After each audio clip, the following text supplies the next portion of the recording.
Hello, Steve White, Trickboy 89 for Steve Arts 89. Well, I just watched Season 2, Episode 3 of Strange New Worlds, tomorrow, and tomorrow. Already did a review, but it ended up being 15 minutes, so I have to try and do it shorter because that's too long. Okay, this episode, I'd heard a lot about this. I was expecting a lot, so I was a little disappointed because I'd heard comparisons to The City on the Edge of Forever. And I sort of in part assumed that was quality, not just the subject. But it was an okay episode. It wasn't as charming or as interesting or romantic as the original City of the Edge of Forever. It wasn't as complicated or thrilling as some of the other time travel adventures. But it did do one thing that I kind of forgot. They'd already established in the first episode of Strange New Worlds that they were operating in a different timeline, a different reality, an alternative timeline, not the original canon Star Trek timeline reality. Basically, they've established that the eugenics wars take place like 20 years after they did in the original Star Trek. The original Star Trek, they happened in the 1990s. Now they happen in the 2020s, not long from now. And that establishes that they are operating in a different universe, a different reality, a different timeline. And basically the show is a reboot. And that makes it a lot easier to watch because once you sort of, just view it as its own thing, it kind of works. It really only doesn't work when they do Star Trek things like the Gorn or things like that. And, obviously it doesn't match when you have characters like Admiral April, who was white in the original show and now is black. Things like that, don't work. But when you just see it as just a reboot and a different universe and different reality, it doesn't matter. So you can just enjoy it for what it is. So I've been kind of enjoying it by just sort of looking at it as a reboot. And it's nice to be reminded that it is, because people still try and argue that this is all canon and it's all part of the original Star Trek, and somehow these things that don't make sense and don't go together, like people's races changing, events changing, timelines changing, costumes changing, ship lengths changing, ship appearances, all this stuff, we're not dealing with the 2250s that we saw in the original Star Trek. This is a different timeline, everything. So that's the first part. I'm just happy for that to be re-established, because I forgot they did it in the first episode, that they established that the eugenics wars took place at a different time and we're dealing with a different reality, different timeline and everything, different canon. But now the episode itself is very simple. Basically, La'an is going about her daily tasks, just dealing with silly little squabbles between people, and she's walking down a corridor and she sees a flash of light, and she finds what she doesn't know then is a Department of Temporal Investigations officer who's been shot in the past. And we know now he's been shot by a Romulan with an actual gun, but he gives her a device which kind of looks like a Phase 2 phaser, but it's not. It's some sort of time device. And he basically changes the timeline and disappears, and she goes up to the bridge, because he says get to the bridge. She goes to the bridge, and she finds Captain Kirk is in charge of the Enterprise. The Romulans are at war with the Vulcans, and Earth isn't habitable, and the United Space Program or whatever, not the Federation, is what exists, and the Earth is basically they're not the Federation of Planets. They're just sort of insular, and they're just sort of taking care of themselves and living out in the stars. So she tells Kirk, okay, this is all wrong. She asks to speak to him privately. She tells him this is all wrong, and he's like, well, you sound crazy, but considering you're not even supposed to be here, maybe there's something to this. They fight over the device. They end up being transported back in time to Canada sometime, I think. I think it's supposed to be present day, but I don't think they ever mentioned the actual year. So first off, they have to find clothes. They steal clothes. They stick something in someone's pocket, so she walks out, the alarm goes off, they're able to walk out in a new set of clothes. They throw out their uniforms. I'm like, couldn't you have stolen a bag to put the uniforms in case you needed them? But whatever, they're gone. They hustle some chess on the boardwalk and get enough money to stay in a hotel. The next morning they're trying to work out what to do, and right behind them, the bridge behind them blows up as a terrorist attack. And this happened in their timeline, because they've established that there's two different timelines. Kirk's timeline has there's no real Federation.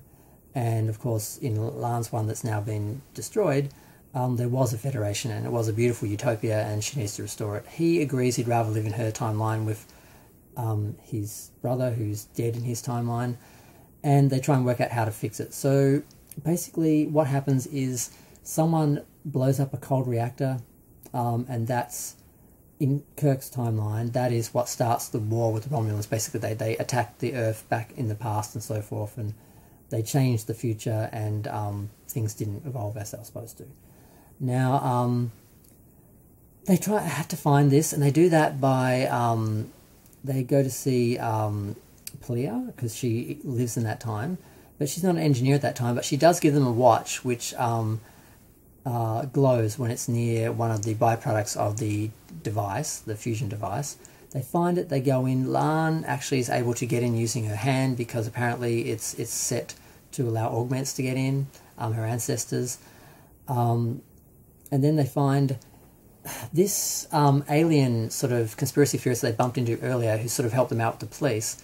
They find she wasn't just an innocent sort of Earth person, she was actually a Romulan who has been on Earth for 30 years trying to kill Khan, because if she kills Khan and stops the eugenics wars, the Third World War won't happen, and the Federation won't have its utopia after that.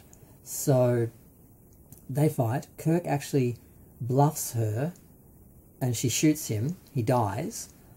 She drags La'an down to the level where Khan is being kept. He's being raised. He's a kid in this time. And she fights her, shoots her, kills her. She presses something on her neck and she disappears, so there's nothing left of her. And then La'an has a moment with her great-great-great-grandfather where she actually realises at this point he's just a boy and he's harmless, and she needs to let him go on and do what he does, so the events can unfold as they do, and the Federation ends up the utopia that it is, that she's grown up with and that she was rescued by. So she lets all that happen, she leaves, she presses the button basically, and now it allows her to go back to her own time. And she goes up to the bridge and she finds Pike there, and Pelia, who is arguing because she's brought a lot of antiques on board and a lot of them are stolen. And La'an basically says, let's just let her have this stuff. And she goes back to her quarters. And who's waiting for her but a Department of Temporal Investigations officer who says, you know, can we have our device back, please?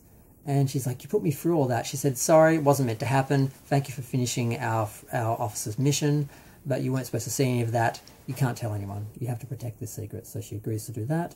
She gives the device back. She disappears.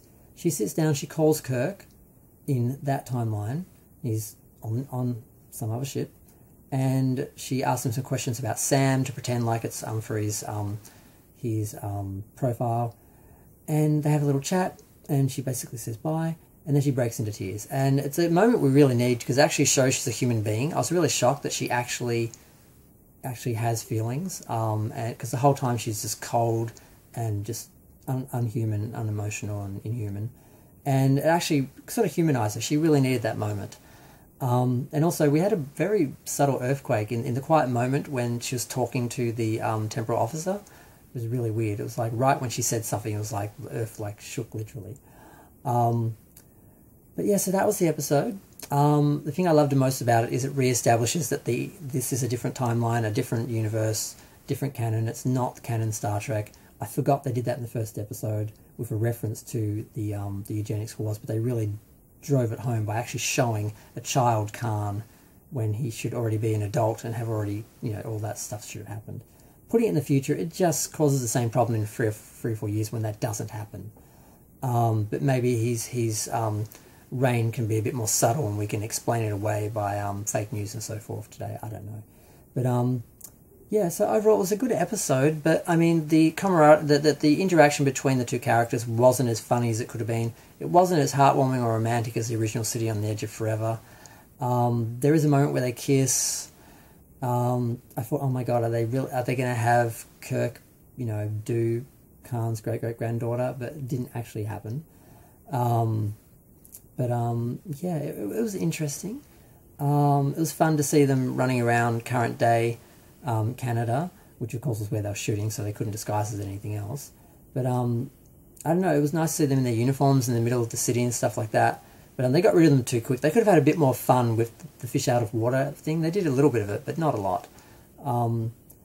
And there were quite a few slow scenes where nothing seemed to be happening, and I'm like, get a move on you. You've got to save the world. You've got to work out what's happening. And I honestly didn't think that the conspiracy theorist had anything to do with this. I did not see them as a Romulan. I didn't see any of that happening, so I was a bit surprised. But yeah, overall it was a good episode. What I love most about it is that it re-established that this is not, original series canon Star Trek. And it makes it easier to appreciate the whole series knowing that it's its own thing and you don't have to judge it by any of the other reality that the original series established. It does help, but I wish they'd just officially announce that and be done with it. But anyone watching it can see that. But I'm going to go. Feel free to share, like, comment, subscribe. Let me know what you think. I did enjoy it. I was a little disappointed. It's hard when you compare it to one of the greatest episodes of Star Trek, but overall, it was good.